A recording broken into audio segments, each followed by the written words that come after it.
It says Washington, D.C. Uniparty is building a comprehensive surveillance state. What is America building? A what? A surveillance state. Now you must understand a surveillance state basically is understanding every move you make. Now there's another name for a surveillance state or a surveillance city. They're called smart cities. Smart cities. It's a name that they've given to cities in which they can see and track every movement you make. Now I want you to see this. This is not our study. We're just sharing this information as there's too much to cover during the Sabbath. Now I want you to see, actually I'll come back to that. I want you to see that China, India, they are in the forefront. Also Washington, D.C., they're in the forefront of the smart cities where they can control your movement. Not control, but basically watch every movement you're making. And yes, in due time, control it. I want you to see this. To meet the challenges of our booming urban spaces, citizens around the world are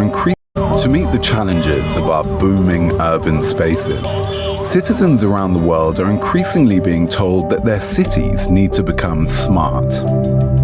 Smart city is a catch-all buzzword to describe how technology can be integrated into cities to make them supposedly more efficient, more green, and more safe.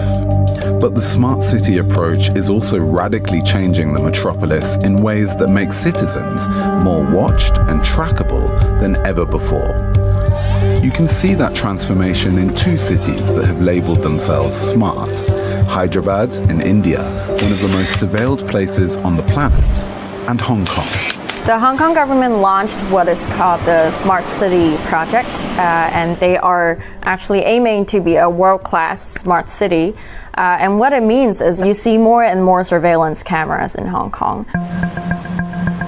Only this year, the government has installed 2,000 more around the city. And as you're traveling around, you see something called the smart lamppost, and you don't really know what it's for. It proclaims itself to be for monitoring air quality. But in fact, people always wonder, oh, is that actually also for facial recognition? So the Smart City initiative allows the Hong Kong government to digitize your life such that your life leaves behind trails and trails of documentation of how you live, where you live, what you do, and who you hang out with. Hyderabad in India, in the state of Telangana, is one of Modi's 100 smart cities. What we see there is the digitization of education and healthcare services, automated monitoring of traffic, so seemingly benign aspects like that. But in addition to that, we have the integrated command and control center, whereby policing and data collection will be centralized. They're trying to invisibilize the policing infrastructure and embed it into the city.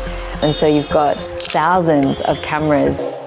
They have where? Thousands of cameras to track the movements of individuals. Now I want you to see one more clip. There's more, but I'm going to have to just show one more clip. Now, that's the surveillance. CBDC stands for Central Bank Digital Currency. It is a currency issued directly by the central banks. It can be done on a wholesale basis, which is to essentially allow the commercial banks to issue it on a retail basis and do the management of it on retail and then relate back to the central bank, which will be a wholesaler, or it can be done directly by the central bank doing directly a retail CBDC. The challenge with CBDC is it gives the central bankers complete control and the ability to program your money. What it does is it gives them the ability to say what you can use your money for, where you can use your money. It's called programmable money. Some people call it smart contracts. I call it very stupid contracts. But it gives you the ability to issue programmable money and do complete surveillance and control of where and how people use their money. Now, I say that CBDCs are quite dangerous, and they are. However, it's very important to understand that this kind of complete control comes about not through CBDCs, but having an all-digital monetary system. So what we want to stop is an all digital monetary system, because it is possible to do the equivalent of CBDCs on a private basis. So I can use merchant codes with your bank account and your credit card. I can kick you off your online payment systems if I don't like what you're saying on social media. Did you hear that? If we don't like what you're saying, we can kick you off. And then you have no money to use. Your money all of a sudden is gone. Now, there's much to say on this, friends. I'm just showing you that we are nearing a crisis. You can see the surveillance states. You can see that the governments are pushing to the central bank digital currency, where they know every move you make and they know every cent